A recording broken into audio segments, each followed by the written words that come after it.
नमस्कार. मनाच्या श्लोकाचा आजचा 31वा श्लोक. श्लोक 31.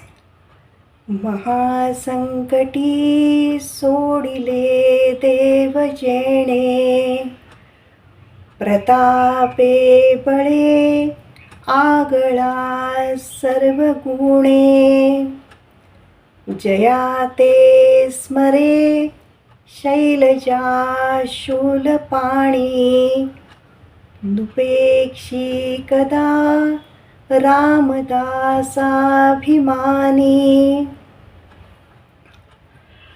पुराणांमध्ये उल्लेख आहे की जेव्हा जेव्हा सृष्टी संकटात आली तेव्हा तेव्हा सृष्टीचे पालन करते भगवान श्री विष्णू यांनी वेगवेगळे अवतार धारण करून सृष्टीचे रक्षण केले, ज्ञानाचे जतन केले. कृतयुगाच्या शेवटी असुर शक्ती प्रभावी आणि बलशाली बनायला लागली. कृतयुगात म्हणजेच सत्ययुगामध्ये श्री विष्णूंनी मत्स्य, कूर्म, वराह आणि नरसिंह हे अवतार घेऊन सृष्टी वाचवली. त्रेतायुगात वामन, परशुराम आणि श्रीराम हे अवतार झाले. त्रेतायुगातील राम आणि द्वापार युगातील कृष्ण हे अवतार रामायण महाभारत या महाकाव्यामुळे, इतिहासामुळे तसेच संपूर्ण मानवजातीचेच आदर्श म्हणून आपल्याला अधिक विस्ताराने माहिती आहेत. त्रेतायुगात रावण हा महापराक्रमी, विद्वान असा दैत्यराजा होता. रावण हा महादेवांचा, शंकराचा परमभक्त होता. त्याने त्याच्या अत्यंत कठीण साधनेतून, तपश्चर्येतून शंकरांना प्रसन्न करून घेतले आणि त्यांच्याकडून अमरत्वाचे वरदान प्राप्त करून घेतले.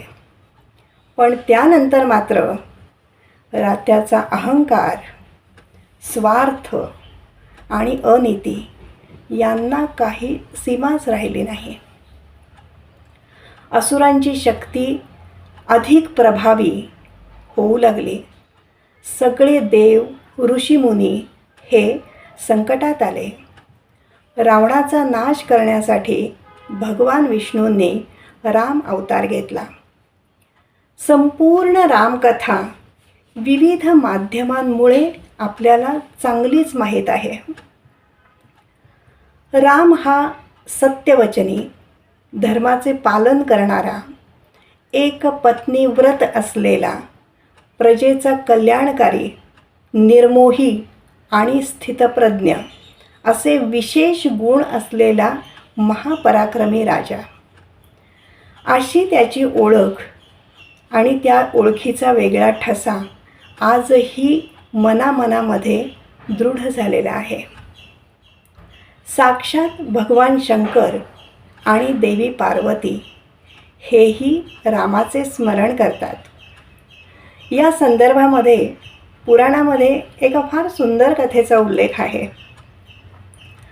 रावणाने सीतेचे अपहरण केल्यावर राम त्या दुःखाच्या विव्हळ स्थितीमध्ये असताना देवी पार्वती सीतेचे रूप घेऊन रामाची परीक्षा घेण्याचे ठरवते. ती शंकराशी त्याविषयी बोलते, पण शंकर म्हणतात त्याचा काही उपयोग होणार नाही.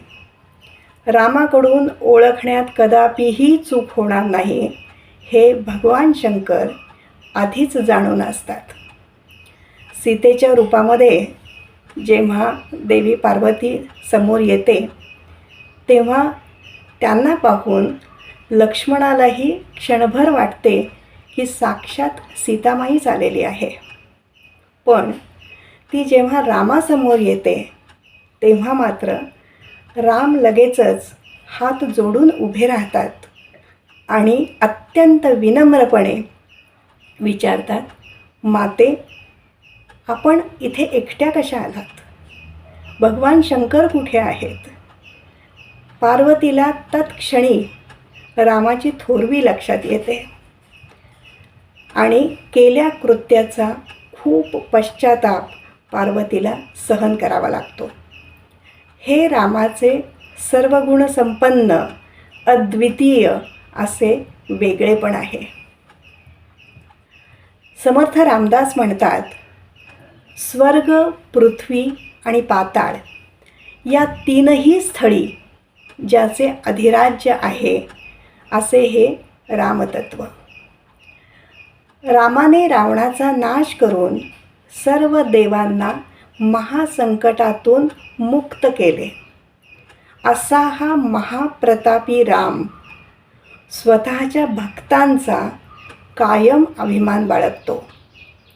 राम कधीही क्षणभरही भक्तांकडे दुर्लक्ष करू शकत नाही असे या श्लोकामध्ये समर्थांनी स्पष्ट केले आहे.